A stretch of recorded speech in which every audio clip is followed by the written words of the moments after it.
I've got good news. That gum you like is going to come back in style. Oh wait, that show never went out of style. Hi, I'm Pi Winslow and I'm from World War IV. Welcome to Geek B-Roll. T-4, T-3, T-2, T-. It's been 2 decades, but will the wait be worth it? Showtime recently announced that it's going to be bringing back Twin Peaks for a 9-episode sequel continuation. Hark, that is the sound of millions of Twin Peaks fans applauding everywhere. Co-creators David Lynch and Mark Fox will be fully on board to bring us more uncomfortable yet compelling weirdness, humor, and horror from that strange little town in Washington called Twin Peaks. Details about the show's comeback are being kept guarded, top secret, but fans can't help but speculate who of our beloved characters will be returning for this next season. Will it be Agent Cooper? Or Deputy Hawk? What about Sheriff Truman? Or Audrey? Or the Log Lady? Oh wait, what's that? Oh, I see. Well, it looks like fans are gonna have to wait until 2016 for their Twin Peaks fix. But just remember, the owls are not what they seem.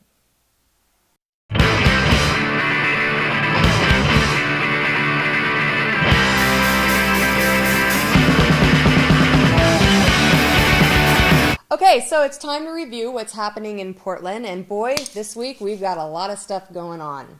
On Thursday, October 23rd at the No, we've got Guantanamo Baywatch having their tour kickoff, along with Mope Groves, The Rat, and Chastity Beltway. On Friday, October 24th, at the Sandy Hut, Minty Rosa is going to be playing with Knox Harrington, World War IV, and Beware of Doug. Saturday, October 25th, there's a lot of shows to choose from. At the East Portland Eagles Lodge, there's a Frankenstein comic book swap, so that ought to be fun to go to.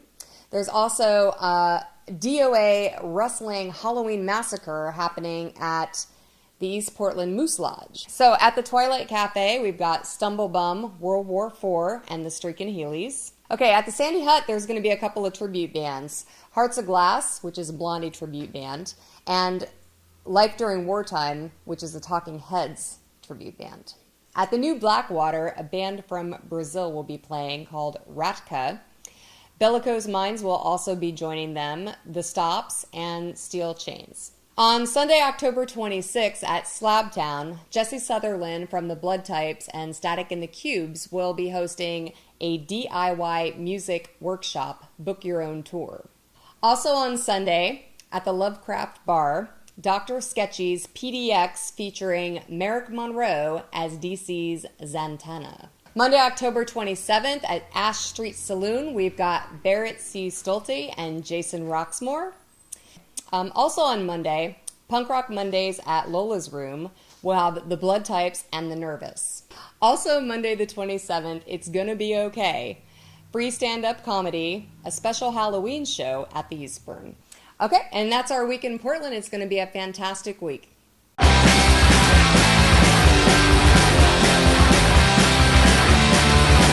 All right, so today on the show, we've got Jason Rocksmore from Stumblebum. Hey, Jason. Hey, Pi. Hey, how the hell are you? I'm doing all right. How are you? Awesome. I'm doing great. Good to see ya. You as well. Thanks. So I hear you've got a new record that you're working on. We are writing songs, starting pretty much now for our next record. Our last record was called Sidewinder, and it was a lot of fun and I think really awesome. And so hopefully in a few months we'll have a new crop of songs to go into the studio with and just like burn eardrums out. Sweet. Looking forward to that. Yeah, me too. Yeah. So tell me about Stumblebum and how your band got together and who your influence are. So I'm from Texas. No matter what people think or say, we are not a rockabilly band. I have sideburns, I know. And we play open chords, but it's a mistake that people make a lot, and we're really just kind of a straight-ahead, ass-burning rock and roll band. We started playing together about 7 years ago, 6, 7 years ago, as a three-piece, as we are now. And then I had a baby, and my bass player had a baby, and so we stopped playing. And then a few years later, maybe 3 years ago, I guess, the drummer and I, whilst playing in a Beastie Boys cover band, were called up by a friend to play a show for a benefit as Stumblebum, and we did. I'm like, well, there's only two of us, and we haven't played in years, but fuck it. So we played as a two-piece for about a year, and then grabbed Adam, who is our bass player now, who is fantastic and awesome. Yeah. And yeah, now we're burning down stages everywhere we can. Nice. Nice. Yeah, you guys rock. Thanks. And you're going to be rocking some shows here pretty soon. Yeah, this Saturday coming up, be there at the Twilight for WWIV's birthday party, and you will be there because World War IV and us and the Streak and Heelys, which is WWIV's band, which is also a fantastic band, are going to be swilling whiskey and, again, breaking eardrums for fun.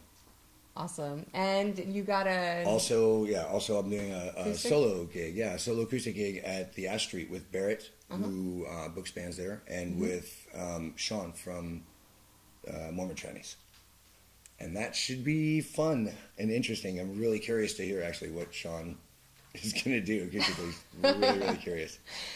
Okay, so tell me about this collective style record label that you're involved with. So my buddy Keith, whom you know, put together this idea a while back of just kind of a means to cross-promote bands that are like us, you know, rock and roll bands from the Northwest. And essentially it started off as a means for cross-promotion, but we're kind of rolling it into an actual real live record label, hopefully. But in a kind of a collective model, so a non-profit record label, that's objective is still mainly to cross-promote and bring people and music together. It's very Northwest. Nice. Sounds awesome. Yeah, it's going to be great. Cool. Well, thanks so much for being on the show today. It's great to see you. Thank you, Pi. I appreciate it. And you guys, take it easy.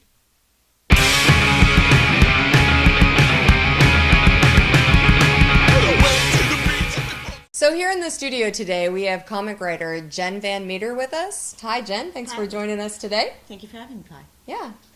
So when did you get your start in comics? Well, I was in graduate school in 1997 and had been planning on a career maybe as a prose fiction writer alongside me teaching. And I got an opportunity that kind of caught me off guard at a party celebrating the beginnings of Oni Press. I got an opportunity to pitch a short story for Dark Horse and pitched it, and they said yes, and I wrote it, and I thought, oh my God, this is what I want to do forever.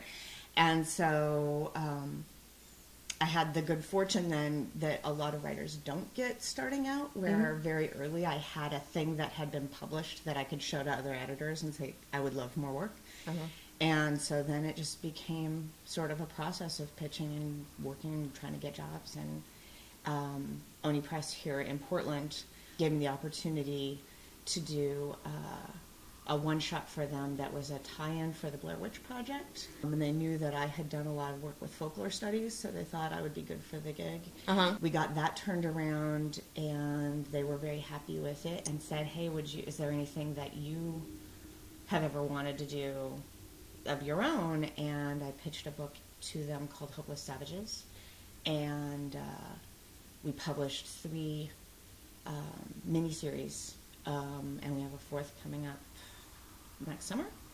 Nice. And then in between I've done some stuff for Marvel and DC and different kinds of things, and that's what I do. Awesome. So what are some of the comics that you've recently written? Most recently I've been doing some short pieces for Marvel. I did a Fantastic Four 100th anniversary special. I did a Wolverine story for Savage Wolverine. And then I have my current thing is the Death-Defying Dr. Mirage. I brought it so you could see. And it's a ghost love adventure story from Valiant. They had a character from the 90s, Dr. Mirage, who sort of fought supernatural crime with his kick-ass Brazilian wife, Carmen, and he was a ghost.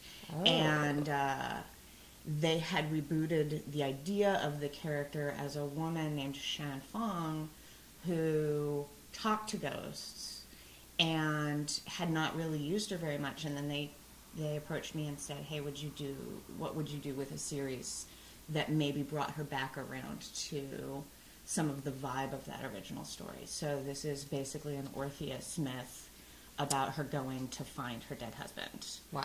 So it's been a lot of fun. It's been super creepy, which I never used to get to do. I started out doing creepy, and then I had a long phase where people only ever asked me to do funny. And now I'm getting to do creepy again, so it's really delightful. Creepy.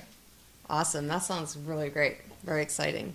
I've been really lucky here in the Portland scene as a female musician that I've got a lot of support from the men in the scene, and that they tell me often that they wish that more women musicians were involved in the local scene here. Right. I know that isn't true everywhere, though, and it seems that the media's kind of exploded with a lot of men kind of losing their minds over women being involved in comics and movies and films. So, Video games.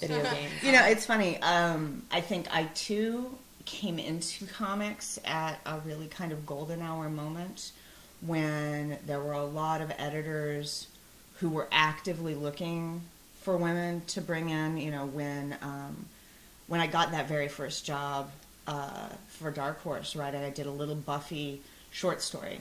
The editor, Jamie Rich, who hired me for the gig, said out loud, you know, there's tons of guys who make their living just writing tie-ins to pop culture stuff. That's what they do. You know, you say, you know, we got the license to a thing, and we've got these go-to guys, and that's kind of their gig. But I really wanted to get somebody who loves Buffy, and I had just spent a half an hour at this party talking to a person that was just a person at a party about, you know, heroism and the nature of girl leads and what that audience loved about Buffy. And it was like, would you try this? And that's a decision to draw in that happened a lot in my early days in comics. And so for a while, I didn't really see the hostility that I think is hitting a lot of women of sort of the next generation. And the thing that I'm realizing is I don't think it's hostility coming from other creators at creators. And I'm not seeing it in my friends who are in movies and TV. I'm not seeing it from my friends who are in video games. What I'm seeing is a consumer base that has had a place of thinking, this is where I'm the most important. This is where I matter most. I'm the most important consumer this thing has. And especially as the internet makes a broader consumer base visible, that's always been there, and that makes a broader consumer base have access to stuff. All of a sudden, you know, game developers and comic book publishers and movie makers and TV makers are all kind of saying, well, hey, you know, there's a lot of consumers we have not been considering, and we want their money too. Sure. And what that produces is a group of people going, hey, wait a second, we thought we were the most important. And instead of getting pissed at their supplier, they're getting pissed at the people they view as the competitor. Right. And so I think a lot of this hostility and really violent anger, and it's nasty. Some of it's really horribly nasty. And I think that's partly that there's that anonymity shield. Yes. But I think a lot of it is feeling like this is the place where I was king, and you're telling me that maybe I'm not the only important person. And that is, I think, the crucially sad thing, is that, you know, in a critique of, you know, hey, couldn't there be more video games with a broader appeal? Couldn't there be more comic books with a broader appeal? No one's saying, shut down this one thing, take it away. No one's saying that. But I think what people are hearing is, you're telling me I'm not important in the one thing that made me feel important. And that's really unsettling. And then there are people like sort of pop culture Rush Limbaughs who want to stir it up and see it go because they like to watch things burn. Yeah. And that's a whole different layer of Wicked. Yeah. As far as I'm concerned. But it's I mean, in the music scene, I mean, when I was 15, 16, you'd see fights like brutal, curbing, nasty, tooth-losing fights in parking lots over somebody who thought somebody else's band had dissed them, and and posers, and you showed up on the scene too late, and it's that same kind of thing. It's like, if my love for a thing is too much a piece of my identity, if I think you're coming after that, then I can't take it. And I don't think that's exclusive to now or exclusive to a gender or to a group, but I think we see it in people who have been sort of driven to a narrow corner of feeling like they need a place to feel most important. Thank you for being on the show today. We really appreciate you coming in. Thank you. Yeah.